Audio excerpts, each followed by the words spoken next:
Hello, my friends. You know, it's been about a year since the United States started getting serious about the pandemic. And I thought it might be interesting to chat with you, connect with you about the things that we've all learned in the last year. It's been an interesting time for a lot of us. If you look back a year ago, our videos, we were still in Hawaii, and we decided we wanted to come home. The situation we were in, we were living in this little 8 by 12 foot structure for our whole family. It was really intense for us. It was tough, and you probably saw that in our faces, in our beings. Right about now is when some friends we had met, they had a home there and they weren't there, and they said, you can come and you can stay for the last 10 days of your stay in Hawaii before you head back to the mainland. So we were in a completely new position. But of course, all this word about the pandemic was coming out. We had a friend that works for the airlines. He's a pilot, and he said, you know, if you can get home a little early, I'd probably advise you to. And so everything was saying, there was fear growing. We sat down with the girls. You probably saw one of these videos. We had a homeschool lesson about viruses and what our current orthodox understanding of viruses is. Because of course that question was, what's going on? What is this? What is a virus? But more importantly, we had to start talking to them about fear. Because a lot of the people around us were becoming fearful. The direct neighbor, he was looking at signs around the world. There were locusts in Africa, and he said, this is it. This is the end times. A fair amount of the YouTube channels that we peek in on now and again, we're suddenly screaming headlines of this is it, this is the end of the world, the things are going to completely fall apart. And the girls, of course, never having lived through anything remotely like this, were trying to find a response. And we were hoping, of course, as parents, that it would be a response, not a reaction. In other words, we can learn more about the situation and learn more especially about our own tendency to react in fear to unknown things. And in doing so, then not be ruled by that fear. That was difficult to do, right? Admitted, even for me, when all these voices around were saying, danger, danger, danger. Now, there was a danger. And there's always a danger. You know, the video we did at that point, we basically said, is this the end of the world as we know it? And said, you could see it as that. And I said, it's not going to be the end of our culture as we know it. That was my prediction, that this culture it's too big at this point, and it has too much forward momentum to be derailed by something like this. And we also noted that the end of the world as we know it happens all the time. In fact, in a spiritual sense, it's maybe a good thing if it can happen all the time, if every moment can be a new moment, a new world. But leaving the spiritual aside, for many of us in the last year, whether it was due to getting sick, whether it was due to depression, somebody committing suicide, whether it was due to somebody getting cancer or getting into a car accident, simply old age, a lot of us probably lost people or know people who have left this world. Maybe our financial situation changed so much, or we got a divorce, or something happened inside of us that made this into a new world. And it was the end of the world that we knew last year. For our family, I'd say it was kind of so. I mean, our experience in Hawaii was really, really powerful and crushed us in many ways, and we grew from it in many ways. Where we are now is essentially a different world. This has been, over this last year, the end of the world that we knew in Hawaii. Our living situation here is completely different than the one in Hawaii. Our relationship with nature is completely different. Our internal states, the way we've grown as people, is completely different. We are, I'm going to say 100 times happier, more joy-filled, feeling more alive than we were in Hawaii, and than we were even when we were living in the Northwoods before Hawaii. These times, they give us gifts. Sometimes especially the rough times. Our culture that is so obsessed with seeking comfort, it often forgets that in discomfort often comes the most growth, the most exploration. My big hope when the pandemic started getting big and I started seeing cultural motion happening around it was that we could take good things out of it as a culture, that we could come to be more together, that we could come to be more connected with the land, with our food, that we could remember the power of community, and that each of us would grow and strengthen from it. Now, all those hopes did not necessarily come true. Sometimes, especially if we pay attention to the message, the overall media message, the ideal that whether it's the mainstream medias or it is a lot of YouTubers talking about the incredible division among us, it's easy to start believing that that division is all there is.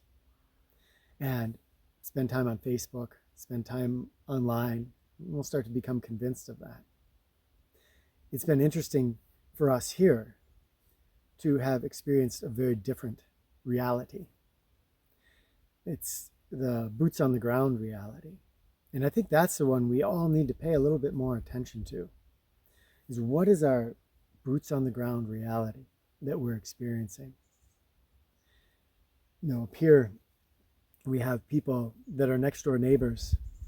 As you drive down for miles here, you're going to find there was a Biden sign in this yard and sometimes still a Trump sign up in this yard here. And yet those people, they are shaking hands and laughing with each other and helping each other out as the spring comes with getting things ready for the planting and for the animal husbandry and all the other things that people are involved in up here along the ridge. I've seen this with, there's the Amish, completely diverse from some of the, they call us English. So some of the English and ourselves. And yet we've become friends with Amish, with people of all different religious and political backgrounds up here. And everybody's helping each other out. When I look at the boots on the ground, people are more connected. I hear, but don't necessarily see, more people connected with their food, wanting to move out into the country. I hear of this. And I'm not going to say I don't see it. The CSA that we're involved with, they are selling shares faster than they ever have before.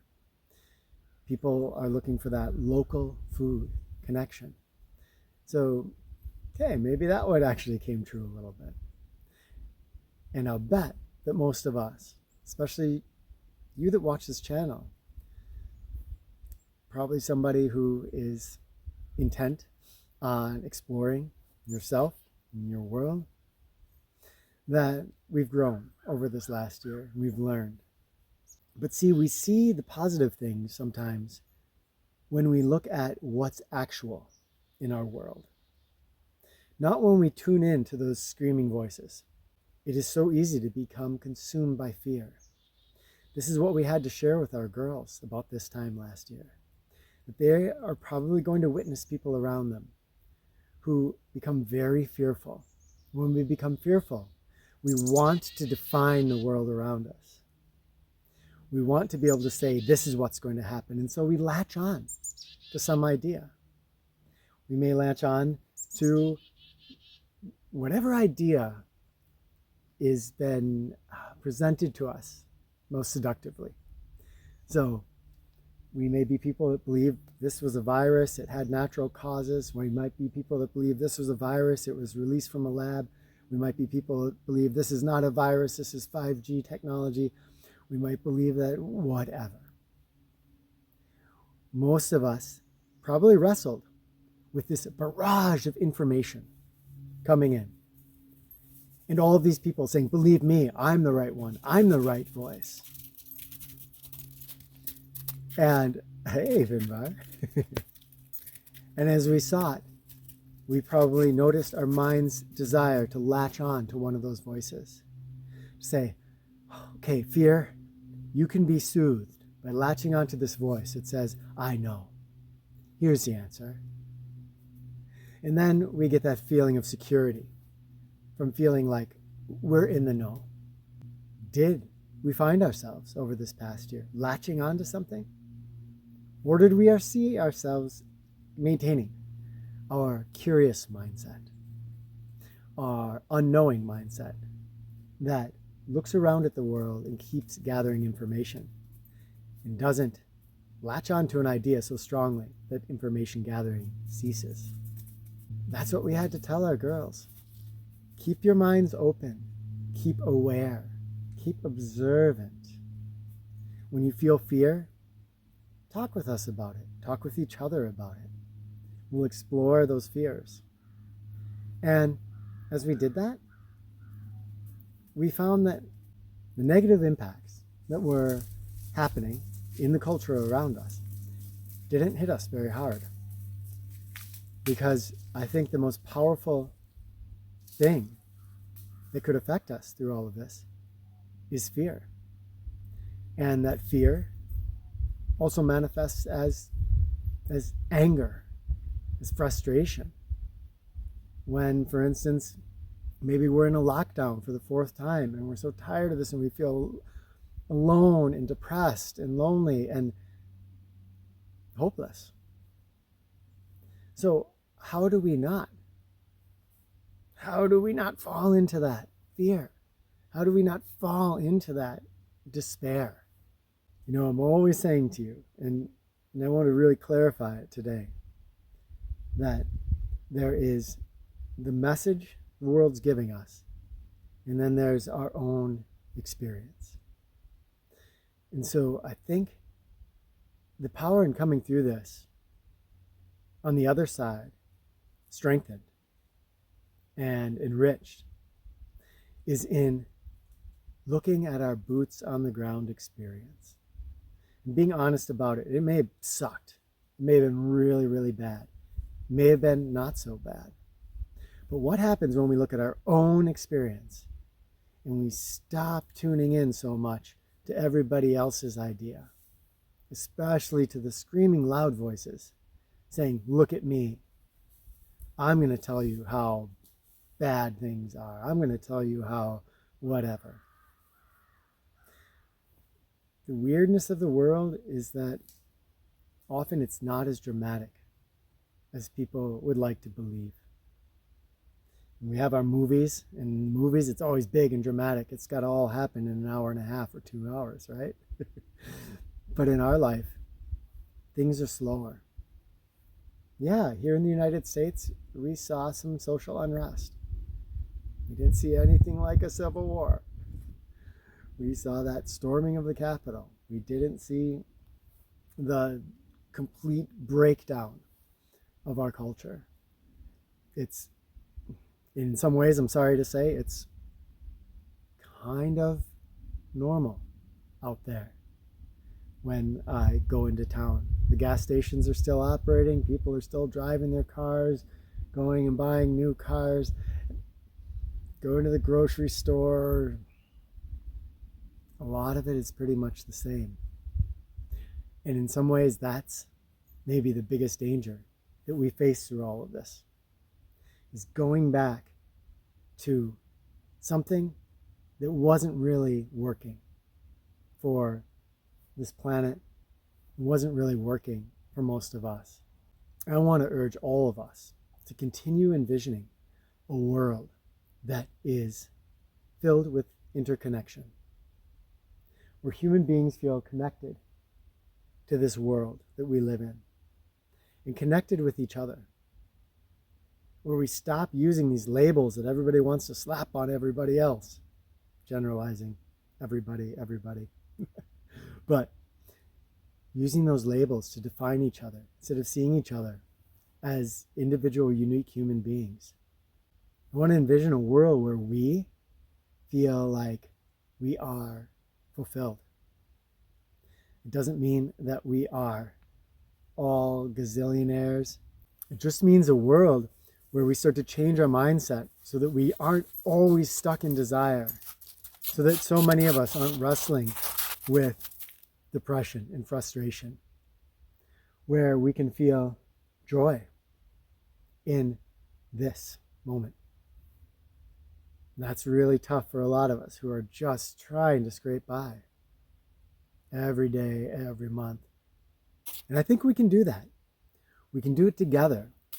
And we can do it by creating these connections, by noticing in ourselves when we jump to judgment and we want to just put a blanket between ourselves and reality and just look at the blanket, that thought form that our mind has created, instead of seeing what's behind it.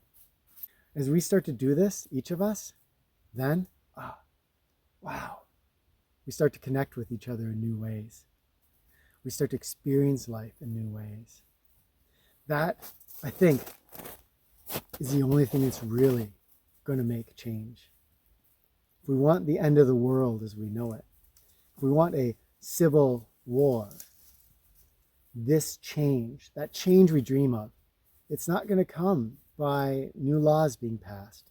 It's not going to come by bullets flying. It's going to come by us making changes inside of ourselves so that we are qualitatively different human beings. Otherwise, we'll just keep repeating the same things over and over and over again, as we have been through history. Can this be the time when we wake up? When we stop repeating those patterns? When we start really applying love to the world? Well, my friends, that's a summation of what I've been left with over this past year, some of the thoughts and ideas that have run through my head. I would love to hear what you have learned. What have you experienced in the last year? What have you taken out of it? This has been a powerful time. Share the wisdom that you have gained, that you have cultivated over the past year with us down in the comments, so that all of us together can benefit from each other's explorations, from each other's falls, from each other's strengths, from each other's wonderings.